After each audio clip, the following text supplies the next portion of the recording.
Like and subscribe.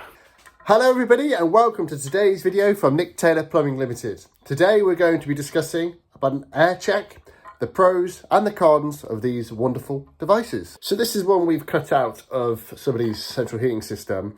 You can no longer get them, and if you can, they're very hard to come by, just because the faults which occurred with them over the years, and a very good device turned into a not so great device, which we'll go on to. So the main principle of them is your boiler's over here, heats the water up into this pipe here. The water comes in, hits this back wall. Once it's hit that, any air, which is a problem in plumbing, central heating systems, air causes a problem.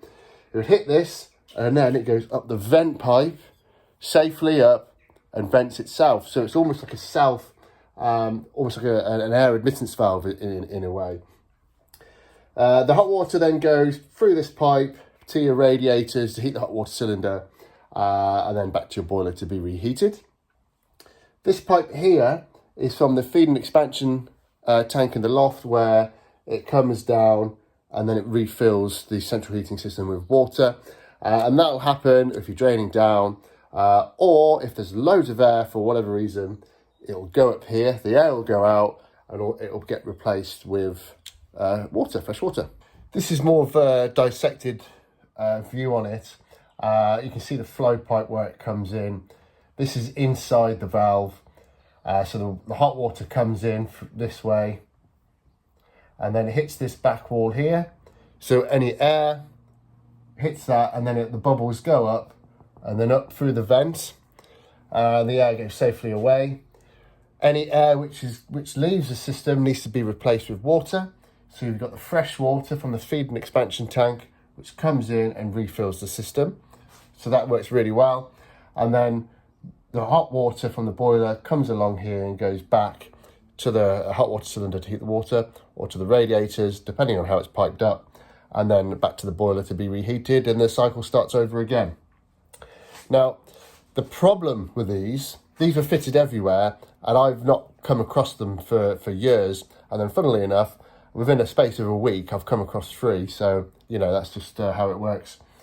All of which have needed to come out. So the problem with these, radiators rust from the inside out. So you've got the oxygenated water with the metal in the radiators, creates the rusting process.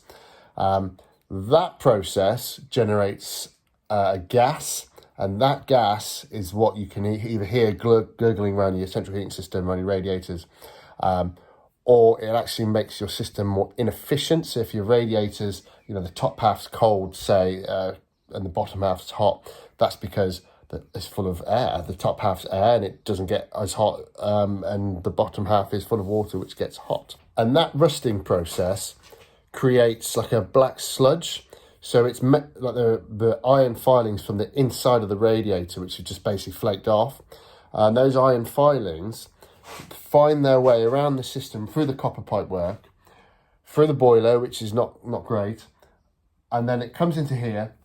And this pipe here where the flow is, they basically just fall in, and they just it just fills it up with all this sludge, and it becomes a perfect trap to hold all the iron filings, the black sludge. And when that happens, you then get a blockage, which means the water, it just can't go anywhere. So that's the problem with them. Great invention when they first came out, but over a period of time, they become blocked and become no good. So that's the problem with them. Now, you do get some manufacturers are slightly different. You do get they look slightly different to the one I've shown you to this one here, but generally speaking, they're all relatively the same shape.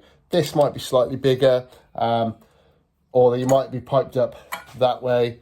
I don't know if you saw that black sludge which actually fell out of this pipe, but there's loads of it. Maybe you can see that. Look at that. That's just me from tapping. Look, it's still coming. There you go. And that's been rattling around the back of my van. Like and subscribe. So the next question is, where do you find them on your central heating system? First place to look is your airing cupboard. They'll be right next to the hot water cylinder, along with other valves, but And we're going to try and keep this as simple as possible today. Like with all plumbing, simplify it. Start at one port of call and work from that. Otherwise, it can get quite overwhelming, especially if you're an apprentice or if you're learning the trade.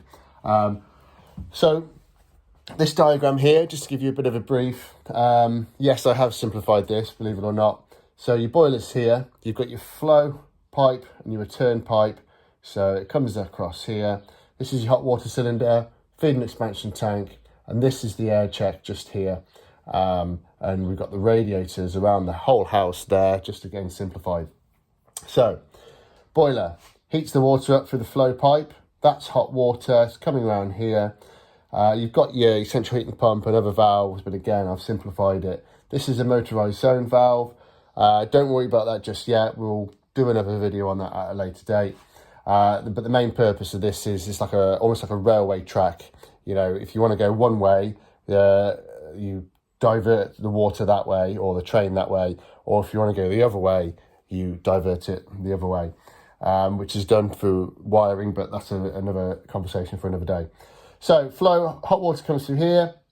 You can either go to the hot water cylinder and to heat the water back to your boiler, or you go to radiators. So you come through the air eject, so the flow comes through here, hits that wall, which we referred to up here. The air then goes up the vent, up into the loft, which then safely vents above the feed and expansion tank. Once you lose the air, you need to fill the water back up with the system. So water then comes down from the feed and expansion tank into the air check just there.